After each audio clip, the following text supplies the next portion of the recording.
Man, those alloy art handlebar, riser, bushings, man, they are great.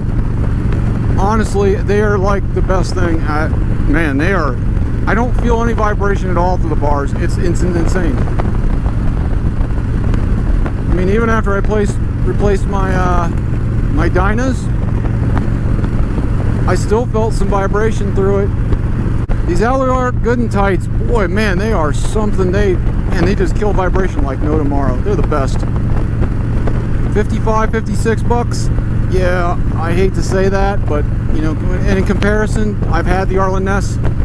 These are better. I hate to say that, but man, they're worth the extra 20 bucks or so. Bye, y'all.